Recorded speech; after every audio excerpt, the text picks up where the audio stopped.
Good evening, and thanks for joining tonight's TI Technology webinar hosted by Texas Instruments, where tonight we're going to continue a three-part series on grant writing. Specifically tonight we're going to focus on developing a budget. My name is Mike Houston, and I'm the moderator for this event. I teach algebra and calculus near Pittsburgh, where I use TI Technology to make tough-to-teach, tough-to-learn concepts accessible to all my students. Tonight we're really lucky to be joined by our two panelists, Jen Cesar and Doris Teague. Jen is a grant partnership consultant for Texas Instruments. Before coming to TI, she taught middle grades math and science for Carlton Farms Branch ISD. Jen also taught science, health, and special ed for Grant Cibola County Schools. She was the curriculum development manager for the U.S. Space and Rocket Center, where she and her team created the content used in the Space Camp and Aviation Challenge programs, as well as unique learning experiences at the Space and Rocket Center Museum. Jen, thanks so much for being with us tonight. Thank you so much for having me, and I'm so glad everybody was able to join us. And Doris has experience in the development and implementation of GEART programs in Texas. Past experience as a teacher, supervisor, project coordinator, grant writer, and trainer. She is currently consulting with 5 GEART partnerships and serves as a grants outreach consultant with Texas Instruments.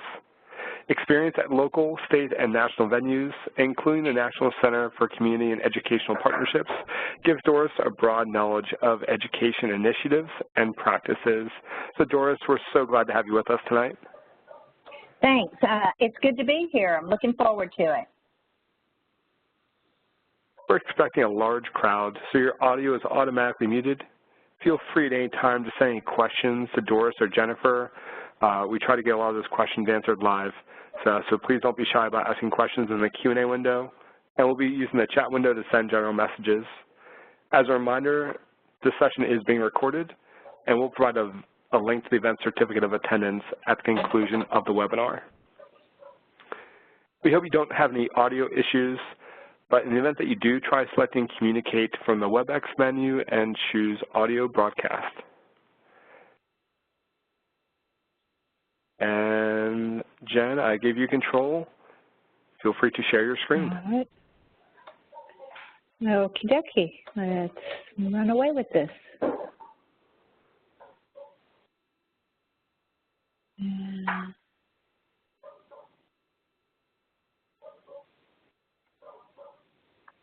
Thanks.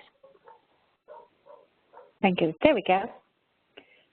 So Doris and I are here tonight to help you with grant information. In particular, we're going to be talking about budgets.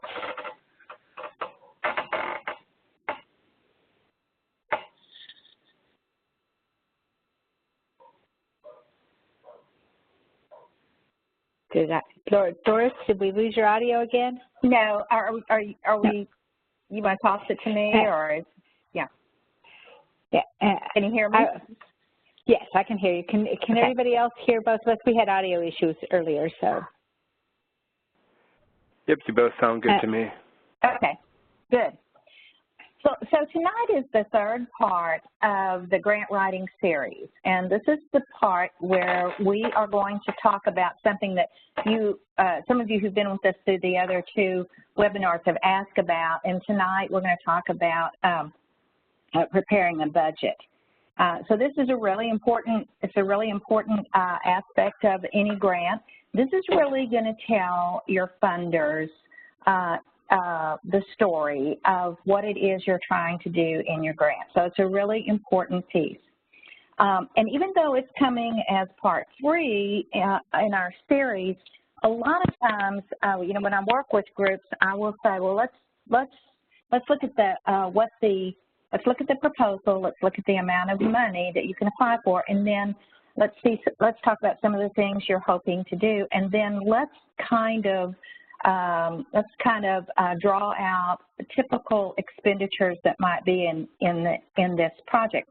And the reason I do that up front with them is because they need to know just exactly how much and how far that money can go before we get too far into it. So that's kind of the way I do it. Different people have different times that they develop a budget, but I kind of look at it initially at the beginning. So tonight we're going to do that. We're going to look at preparing a budget for a grant, some of the typical budget development ideas that are out there. We're going to highlight a few different types of documents that you might run across in different kinds of grants, and we're going to show examples of typical budgets and some rationales for why those expenditures are there. So I can see that a lot of you are chatting, so that's a good thing. So, okay, Jim, let's go on. All righty. We have a tag team deal here. Jen is running the PowerPoint, and I'm going to be talking about it, and she'll be talking too, so we'll try not to talk both at the same time. All right. Yep. So obviously this is pretty much the grant scenario. Usually you talk about money and then discover, do you have any? And if not, where can you find it? Okay, so let's see, Jen, okay, so so as you start to, when you look at a proposal and you think about the money, you're going to ask yourself some of these questions. So this feeds right into the other two sessions that we did where you talk about your needs assessment and you also talk about how to describe what you're going to do. So in this case, before you develop a budget, it's like you want to ask yourself some of these questions, like, okay, so what did you hope to accomplish with this, right? What are some of the things that you had in mind? Because most people write a grant and they have in mind, okay, I want to solve a problem. This is the way I want to do it. These are some of the things.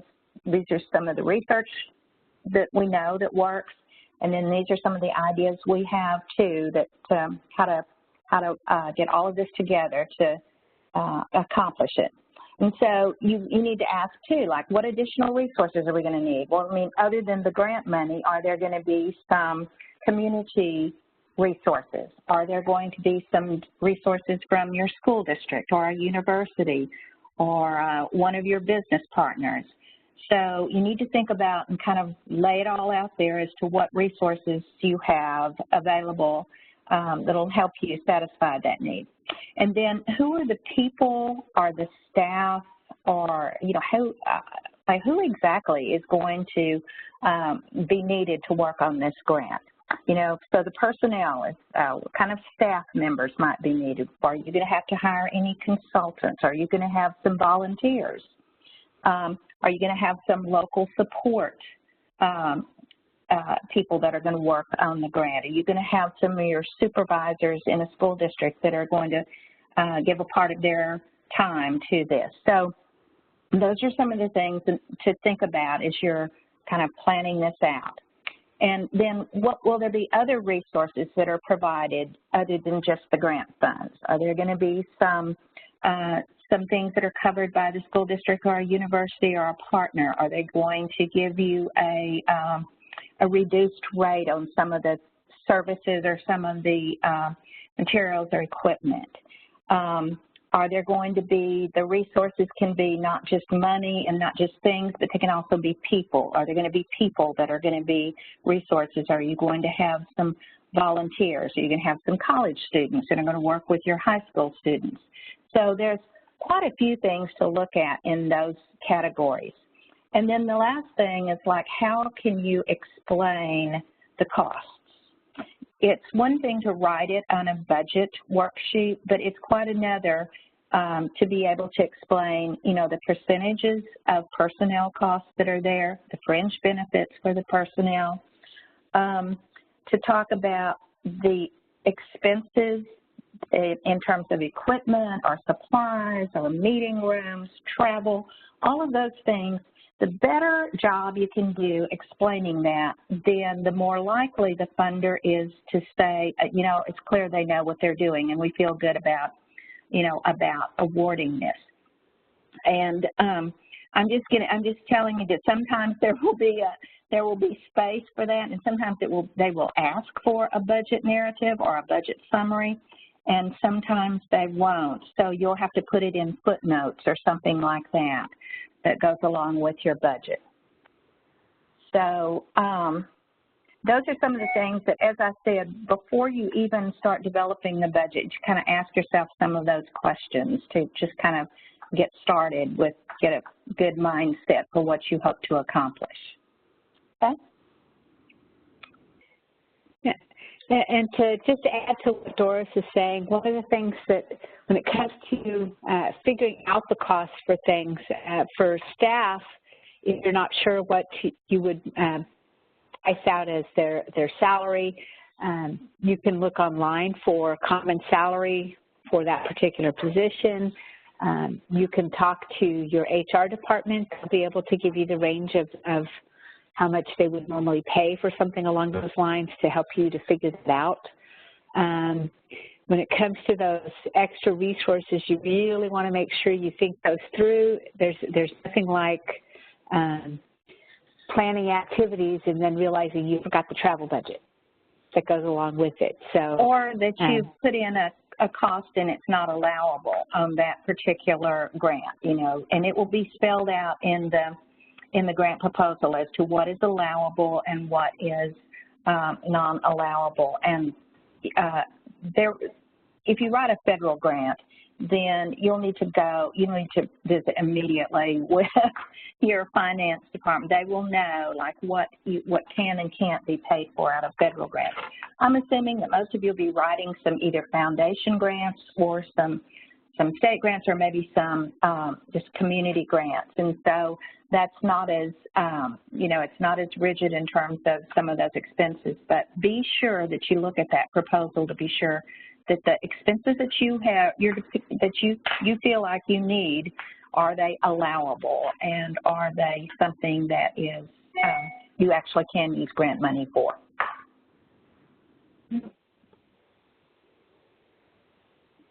Okay. There we go. So you're really going to look at, and again, remember I say that I do this kind of early on in the grant writing process, but you'll really want to look at a real detailed grant budget. It's clearly organized. It's easy to understand. No one has to guess what it is you're going to be, spending the grant monies on or collecting money from in-kind or match from other areas. And the grant proposal will probably give you categories that you should use to complete and to put your expenses in. A lot of times, though, if you're writing a grant for a foundation, they will ask you pretty much, they will ask you to just describe what you're hoping to do. And you can put in, some of the items there that you hope to do from those foundation funds. But they're not as, the budget piece of the foundation proposal is not as specific as if you were writing, say, a federal grant. And then you just need to remember that the cost for any of the proposals that you do need to be realistic and reasonable. So this is where you need to think about, is this within the guidelines of what our school district, our university, is this what we would spend for these services? Try not to put any things in there that are, a red flag to people that you are overspending in certain categories or for certain kinds of expenses related to the grant. Jen, I think you have a really good example of that you usually talk about here. Where you talk about. So to talk about, realistic and reasonable versus outrageous. For example, there are no such thing as $9,000 hammers. So you want to be very careful about, overinflating. But let's take, for example, if you're purchasing TI technology, the regular price of a handheld TI Inspire CX, the MSRP is $165. Now, you're probably going to find it through an instructional product dealer for around $130. But it's okay to use $165 because depending upon the dealer and the time of year at which you're funded and make your purchase, the price could have changed from wherever you initially got your quote. So it's okay to go to that higher end. That's not being unreasonable or inflating the cost. It's being reasonable with, it runs in this range, and I'm going to hit on the high end because just in case the prices change or, some other factor happens between the time you get funded and the time you need to spend your money, you're hitting on that. In terms of categories, I wanted to touch just briefly on that. When you think of TI technology, for example, in grants where the budget categories are specified, you will see equipment and then materials and supplies. Anything in a budget where it has both of those categories, equipment would not be the $70 printer. It would not be the handhelds.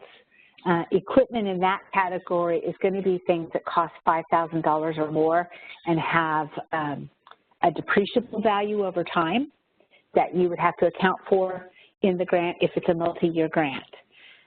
Materials and supplies can be items that you would view as technology, but that don't fall into that high price range. So even a laptop wouldn't necessarily be equipment.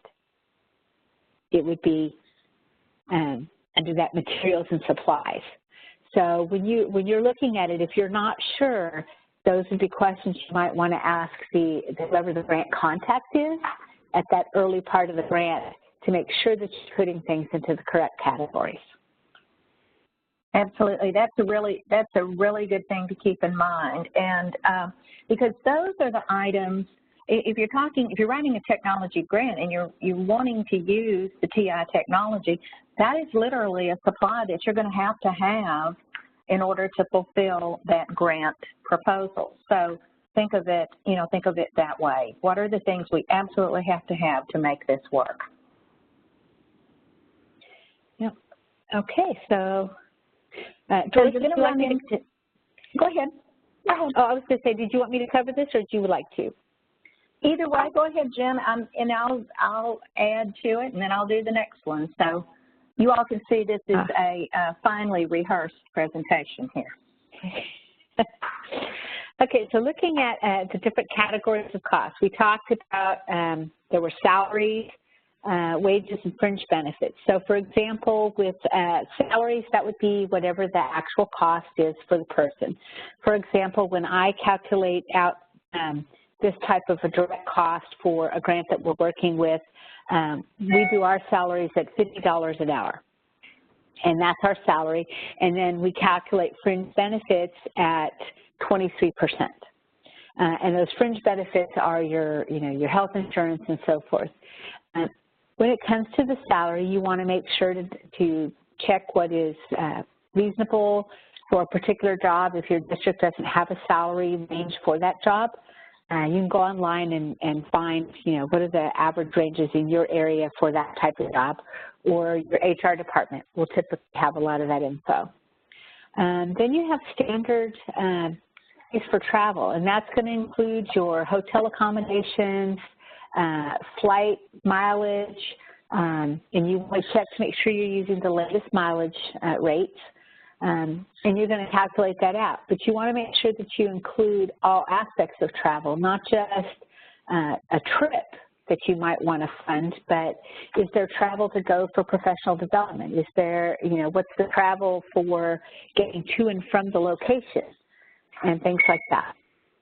And a lot of times, I'm sorry, Jen. A lot of times the travel will be included in the proposal. It will say in the grant RFP, it will say that the people who are in the project are required to come to certain kinds of travel, whether it's in Washington, D.C. or it's anywhere else. They will say, twice a year they have to travel for updates on the project. So you know, then you'll know, okay, well, that's just how much it's going to cost us for 4 people to go to, say, Washington, D.C. and spend, you know, 3 or 4 days there. And, you know, that's one portion of what your travel is. And any mileage that is important in the project to and from locations, to and from campuses, all of that has to be accounted for also. Sorry, Jen. Oh, that's okay. That was perfect. And then, of course, we talked about equipment. Equipment is that over $5,000 range. So, you know, if you're getting a super expensive 3D printer, or you have to buy a bus or a van or something along those lines, some large piece of equipment, that's what's going to fall under that equipment category. Materials and supplies, however, are going to be those lower cost items. So your handhelds, your data collection tools, obviously, you know, paper, markers, pencils, any of those types of things that you might need for the project, that's all going to go in there. And then you have the last 3 items are kind of all jumped together, but really that's consultants, publication costs, and so forth. So if you need to plan a consultant, there's going to be fees for whatever that consultant is, which may be a flat rate versus a salary. It can also include their time and effort. So if you're bringing a consultant and they're doing a workshop, there's prep time that they need for the workshop, so you would have to build that time in, as well as any materials or publication costs that they have that go along with that. Also, if your grant requires you to do any publication, for example, after the grant, a lot of times they want you to share out your results, and so you're going to need to build in whatever costs are necessary to be able to communicate those results, whether you're posting it online, doing print matter, or both. So you think about how do you want to share this out, because most grants, the idea is to have something that you've put together and you've accomplished that somebody else can replicate, because that's how a funder gets a bigger bang for their buck, is a successful project that somebody can duplicate. Then you have two other different. It's okay. Go ahead, Doris.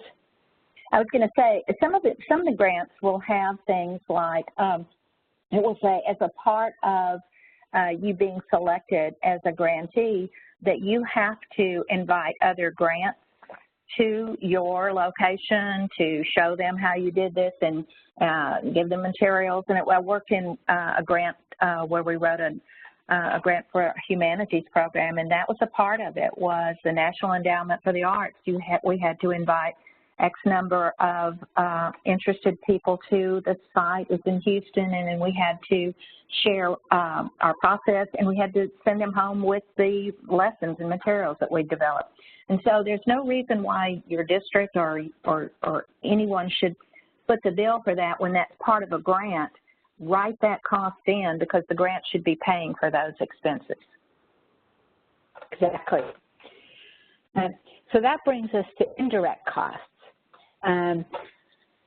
There are always, when you do a grant, there are certain expenses that you can't directly attribute to the grant.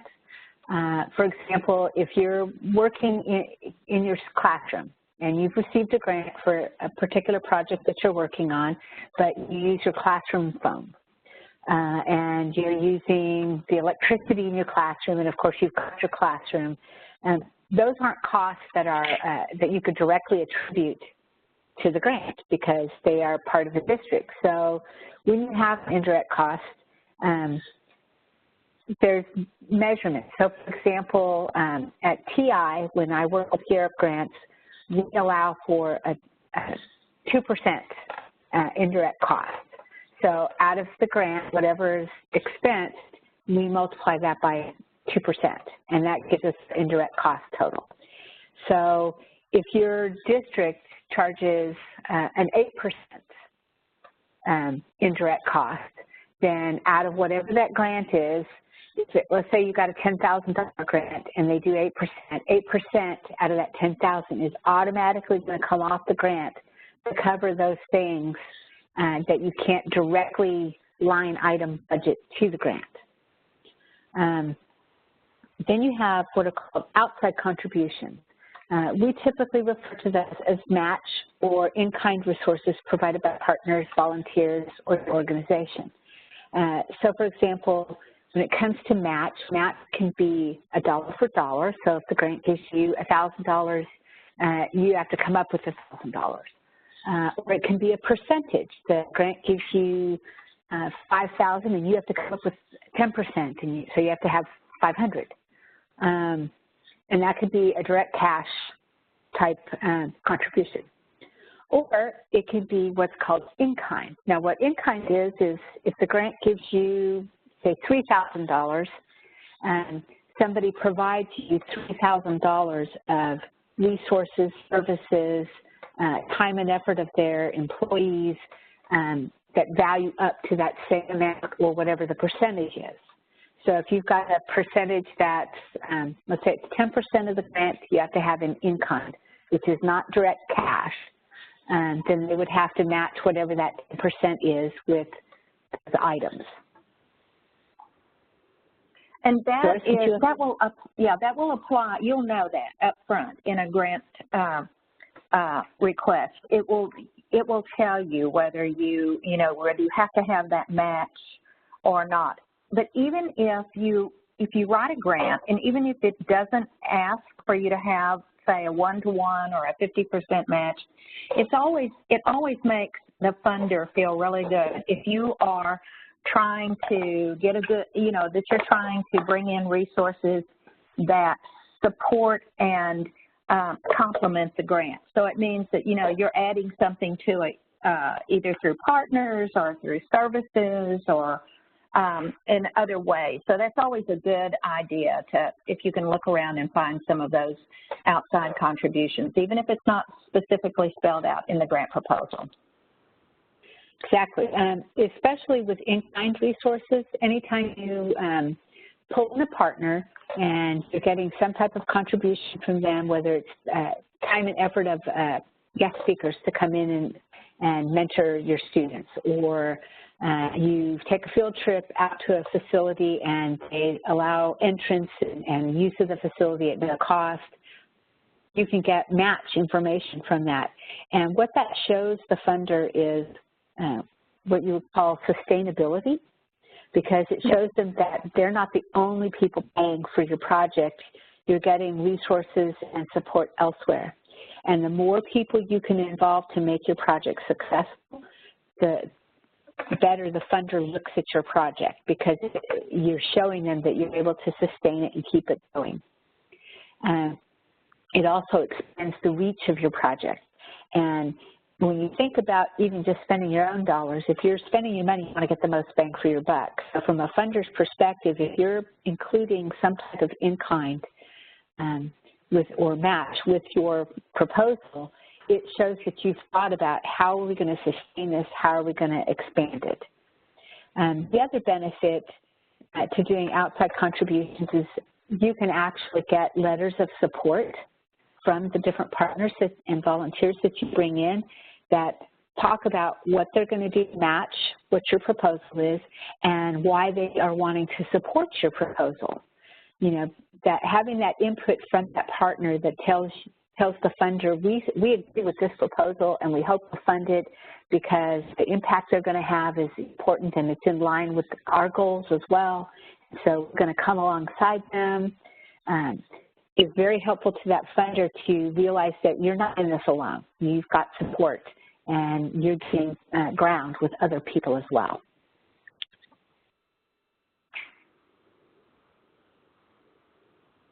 Go ahead, Doris. Okay, so I see that there's a question here from one of the participants. It says, is this just like great grants that are from $0 to $200? And if you're writing something that's like in if you're writing something like that is in the $200 range, it's usually just going to ask you how you're going to spend the money, what the particular expenses are going to be, and to note those, and then how you're going to, what your objectives are and how you're going to evaluate it. And then it's going to ask you then to submit at the end of the time probably a budget you know, that shows that where the money was spent and how it was spent. And you're probably not going to have to do the extensive budget that we've talked about here with direct and indirect costs and outside contributions. Probably if you're writing a really small grant for $0 to $200, then it's just going to be, it's probably going to be something like, how are you going to use this in your classroom or in your district, and what you hope to accomplish, and then note those amounts. So that's a really good question. We're giving you like general information because some people write those larger grants, but to be perfectly honest, if you're writing a really small grant, you just really need to make sure that the costs that you're explaining are are well spelled out, and that's about what you can do on that. Okay. So the next thing to think about, we have some sample budgets to show you, and as we look at those, here's some kind of questions to ask. I mean, you can kind of look through them through the lens of looking at the costs that are listed there. Are those reasonable costs for a grant? And of course, you're at a disadvantage not having a grant description to work with. So if you have questions about that, we'll answer them as we go along. And do the expenses reflect what's really needed to accomplish the goals of the grant? Are the costs clearly explained? Is there adequate or too much staff paid from a grant? Because there is such a thing. I know this sounds hard to believe to those of you in education, but there is such a thing as not hiring enough personnel to carry out the goals of the grant. You know, if you don't show them that you're going to have enough people on staff to accomplish what you're seeking to accomplish, that can work against you just as much as if they find that you maybe have added too many personnel there. But mostly they're going to look to see that you have, is there enough full-time employees or enough part-time employees, and are the employees qualified for the jobs they're hired for? And then another thing to look for in these sample budgets, are there allowances, for maintenance and upkeep? Like, for example, if you are going to buy a bunch of iPads, or you're going to buy, a lot of equipment, you need to know where that's going to be housed, and is it going to have some kind of protective cover on it? How is it going to be maintained? Where is it going to be kept? Are the updates going to be done? Is the software going to be secured? So all of those are good questions to ask. And then, is there professional development, and have you written that in to be funded in your grant? So Jen, do you have those sample budgets that we can put one or two of those up here that to look at?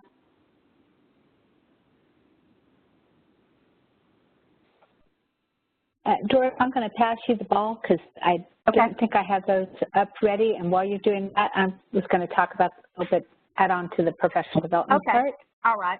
Okay.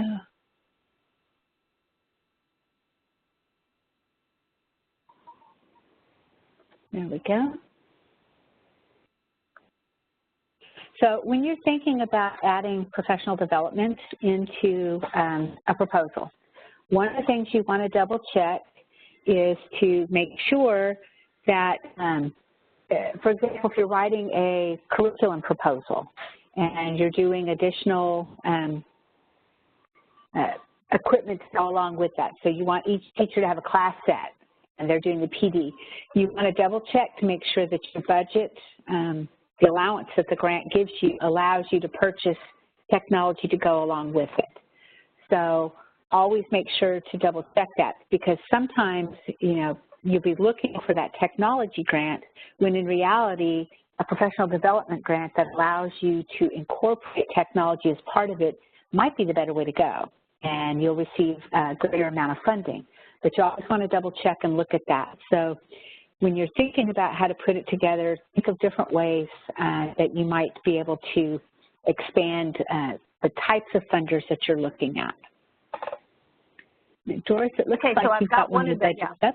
Okay, got one of the budgets up. this is a sample budget, and the reason I'm going to show you this one is because it's, I hope you can see it in the materials that we sent, but the reason this one is good is because if you're new to writing a budget, then this one gives you an idea of the kind of explanation you can do that is helpful. Now, you probably won't have this line over here on the right where you can write out your rationale for the cost, but you can write it down here in the bottom in your footnotes or in a budget narrative. So in this particular, Sorry to interrupt. Can you go up to view at the very top for me? Okay. And then just to zoom in once or twice.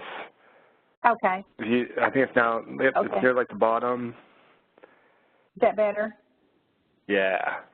Thank you. Is it more? More? One more would be great. I think that would be okay. Okay. Got it. Thank you. Thanks. Yes, that was teeny tiny, wasn't it? Sorry, folks. So on this particular budget, it has listed here the categories of the budget, and then it has the amount that you're requesting for funding. Then it has a column called committed from other sources. That means you're going to get some outside funding, or you're going to get some materials, or you're going to get some volunteers, or whatever.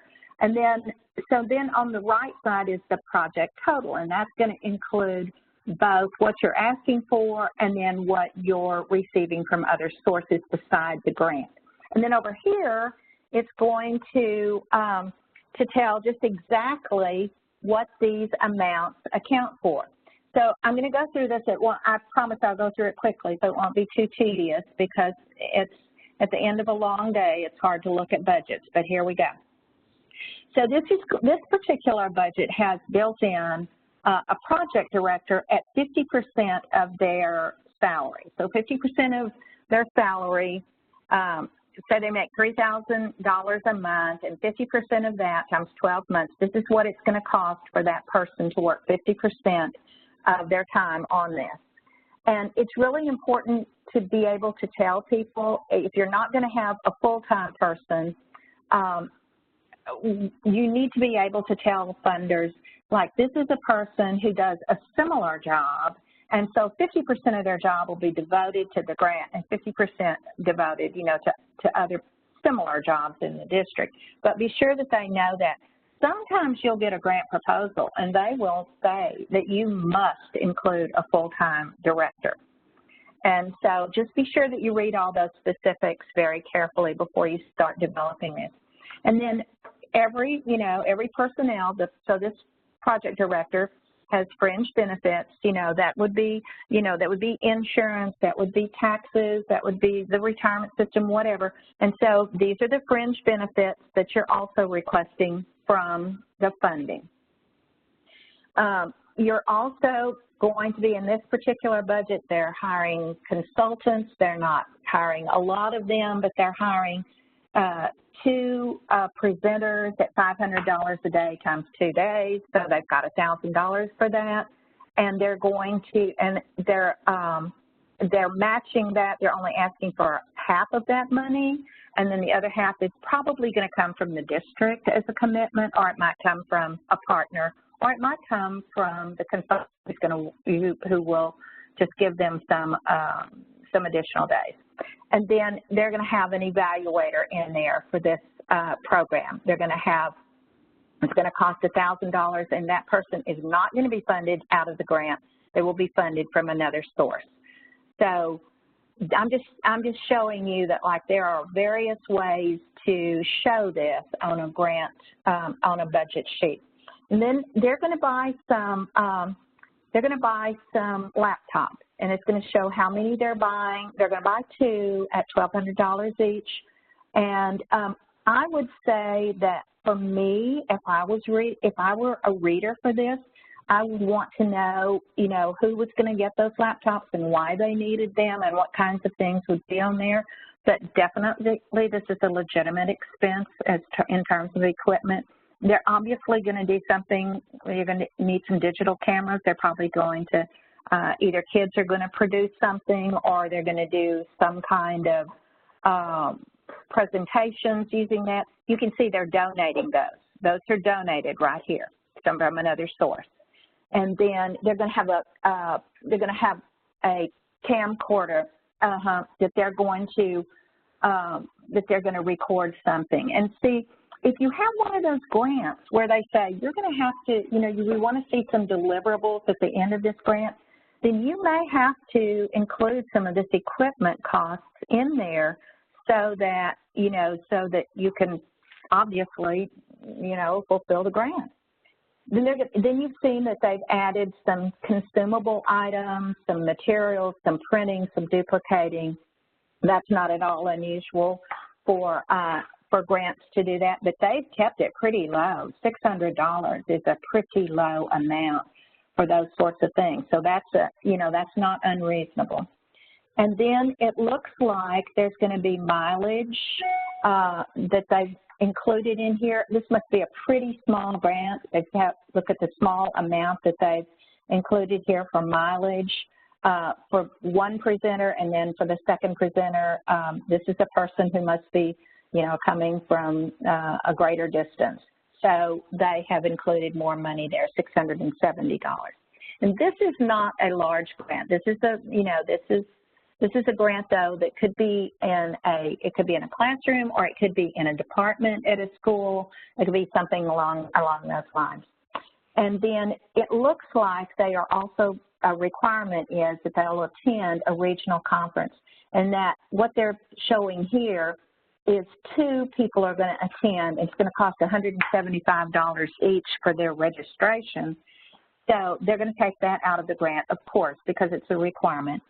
And then in this particular grant, they are going to have refreshments for some of their meetings.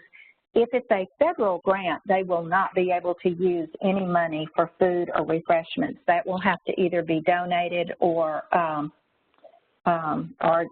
you just can't take it out of federal grants usually. Unless there are some specifics, but we're not going to get into those. If you want specifics about that, for example, we had a meeting in the evening and you had parents that came to it and it happened during the dinner time or something, then you might want to include some food in there. And you have to get special waivers to be able to do that out of a federal grant. But you can see that what this comes to at the bottom here is this is the actual $29,480 is what they're asking out of the grant. They're getting donations or other sources of $4,150, and then this is the grant total. So they're turning that in as this is the grant total, and you can see where exactly all the money is coming from that we're going to be using or asking for in this particular proposal. Yeah. Michael had a question. Okay. Earlier, I think you had mentioned that things like laptops that would be expensive would go under, I believe. Okay, I thought you said, maybe I misheard, but I thought you said it's supposed to go under materials and supplies, but you have it under equipment here. So laptops would go under equipment? Yes, because that is why I said it would be really good if they explained how that equipment was going to be used, because probably the equipment is probably going to be used to generate reports and that sort of thing. It's not under supplies and materials because it is going to be something that things that students would use, like handhelds and maybe iPads and all, that might be more in the supplies because that's the way that would be written. It is a confusing issue. It is confusing. But think of it as something, go ahead. I was just going to say, one of the things to think about whether it falls under equipment or materials and supplies is how long it's going to be used, whether or not it has a depreciable value or not. But the other thing is what the grant itself categorizes it as. Exactly. So they may categorize, in certain grants, it could be $2,000 is their threshold, or $1,000 per item is the threshold. I know that in federal grants, it's typically $5,000 and up falls under equipment, and below that falls under what they consider supplies. So it really, you're going to have to look and see how they have categorized things and look and see what applies to each category. Now for really small grants, which are, most of you are probably going to write a classroom grant that's maybe $5,000 and less. And in that regard, the grantor will tell you whether or not they have a particular form, but most of the times they aren't really going to care whether you call it equipment or supplies. You're not going to get penalized unless they specifically spell it out to be in a particular category. And you know, recently the ones that I've looked at, Jen, and you and I have talked about this I think before, it literally will tell you this may not be purchased in this particular grant, or this is not referring to technology like computers. You know, they will tell you, they will pretty much give you those examples. But if you're writing a technology grant, then that technology, for example, if you're writing something in TI, you're writing it so that you think, okay, we're going to write this because we see some research that says that the TI handhelds and the professional development and then the use in classrooms has increased students' success on Algebra 1, then that's, you're going to have those, you're going to have the TI handhelds, you're going to have the software and all of that. That's going to be a supply. That is a supply to make that grant work. And you may have another thing on the equipment that says that, there may be something in the classroom that say that a computer or something that a teacher needs, but for kids, if you're doing something for with the handheld, those can come under a supply line item. Hopefully that helps. Yeah, I hope I haven't. I can't see your response or see your face or the puzzlement on it, so I'm not really sure. But that's as close as I can come to the explanation. Okay, Jen, I'm going to toss it back to you to go back to we're real close to the end here, kind of wrap up some of this. For those of you out there, we've included like 3 sample budgets in the materials that you can look over, and you can always email us and ask about those too if you want to. I'd intended to go over those, but we got a little bit behind today on those. But I've given you 3 budgets that are good examples. All right, if you toss the ball back, I will pull up the PowerPoint. Okay. Let's see, Michael, you just click on my name and pop it over. There we go. Jen. Okay, so we finished sample budgets. I'm going to take us to the next screen.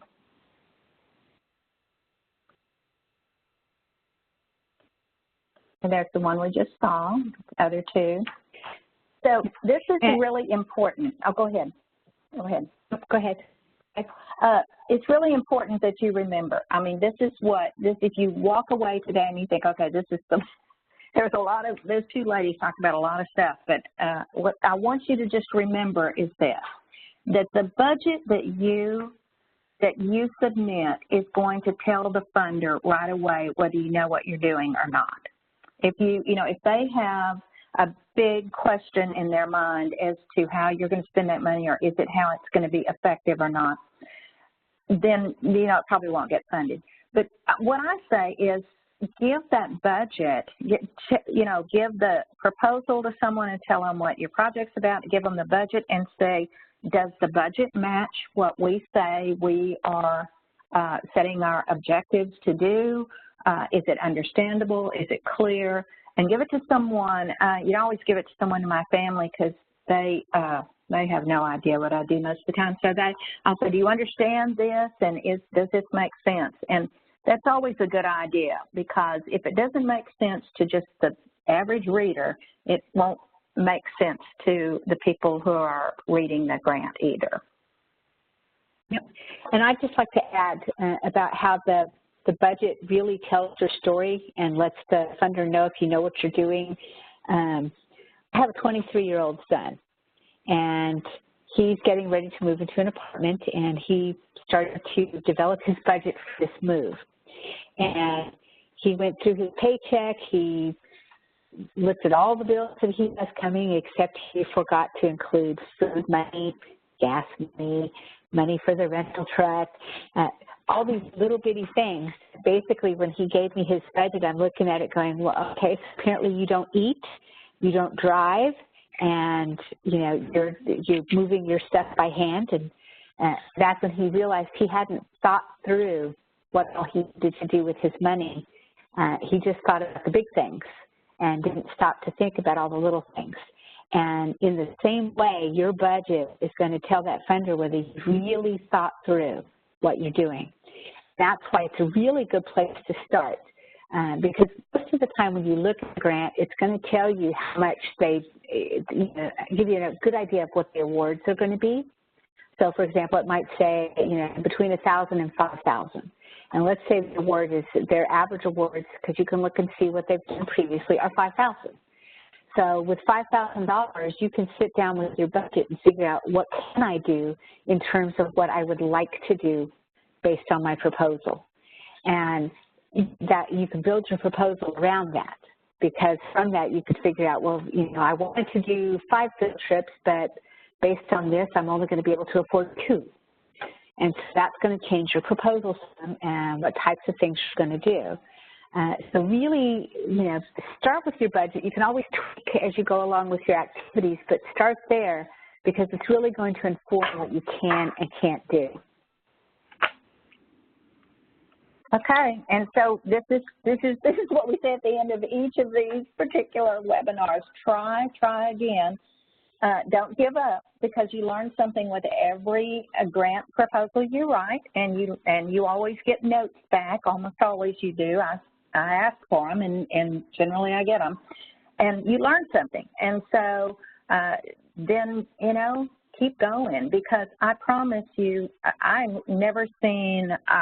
I know, Jen, I don't know how you feel about it, but I've never seen as many grants out there as there are now. So I hope you all will try to write some of those and get some of those needed funds that you need for your classroom and your students. Yeah. And we are willing to help you. Go ahead. Exactly. We are willing to help you. And as Doris said, she mentioned getting the notes. What she's talking about is when you submit your grant proposal, there's usually a contact person that you have. So make sure to get that person's name and contact info.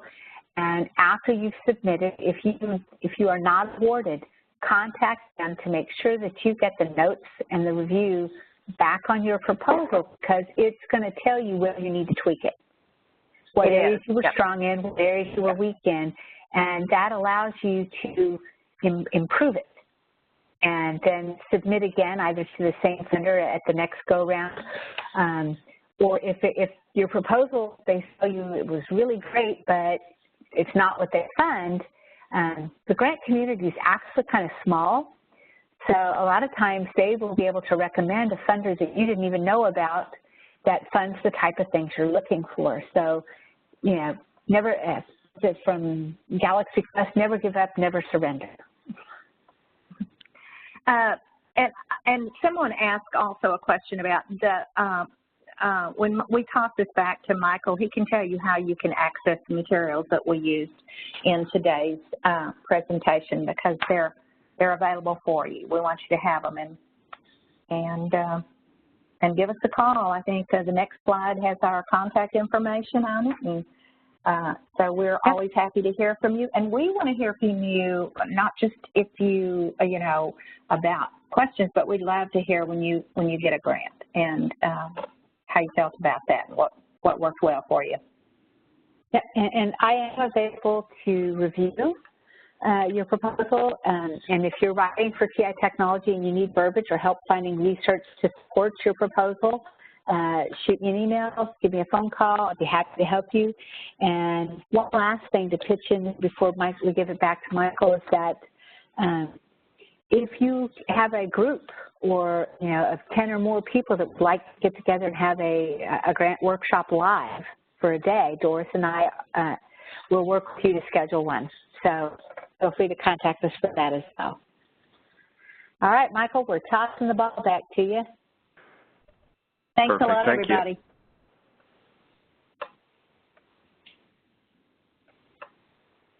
So as we begin to wrap things up, if you do think of any last-minute questions for Doris or Jen, please try to get those asked. I know they'll do their best to get them answered, and like they just said, if you think of those questions after the webinar ends tonight, just shoot them an email. I know they're very accessible. So I did mention this is at the very, very beginning of the webinar. This is the third part in a three-part series. So let's say that you are just joining us tonight and you didn't access the first two parts or you want to watch them again. If you move onto the Professional Development tab on our website, education.ti.com, and then slide down to Webinars, you have the choice to enter the link for the live webinars, which are all of the upcoming webinars we have this fall, or you can browse the library of on-demand webinars. So if you do that, the fastest way to find these is to go under Select a Topic, and there's a specific tag for grant writing. And so you can go back and rewatch any of the webinars we've done specific to grant writing, including all the documents that were used for each of those webinars. Again, this is all free.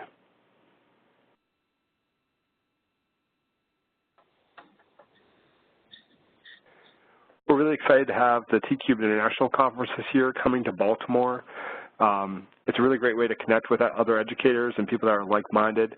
I bet you'll have a chance if you're there to possibly meet up with Jen or Doris. They were there last year doing a lot of grant writing sessions, and if I was a betting man, I'd bet that they are probably going to be there this year and probably doing a lot of the same things. So please feel free to join us at the T-Cube International Conference in Baltimore and visit our website for more information, including, I believe there's still some special pricing going on through the end of this month. When you leave the webinar tonight, a brief survey automatically appears in your browser. Your feedback guides us as we plan future online events, and we really hope you share your thoughts. We definitely listen to your feedback. To receive a certificate of attendance, go and click the link in the chat window. Also listed is a link for the documents that were used tonight by Doris and Jen. If you're watching this on demand, go ahead and copy that link into your favorite browser to receive your certificate. And in case you're having any issues with those links, have no fear, you'll automatically get a follow-up email in a couple days. And in that follow-up email will not only be a link or links to the certificate and documents, but also the recording as well, so you can play this back and pause or rewind as necessary.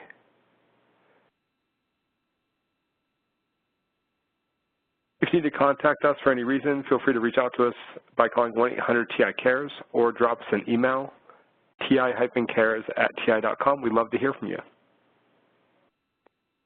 Thanks so much, Doris and Jen, for everything you shared tonight. We really appreciate it. Same to you. Thanks, Michael. Bye-bye, everybody. And thanks again for everyone for joining us tonight. We hope to see you back online real soon. Have a great night.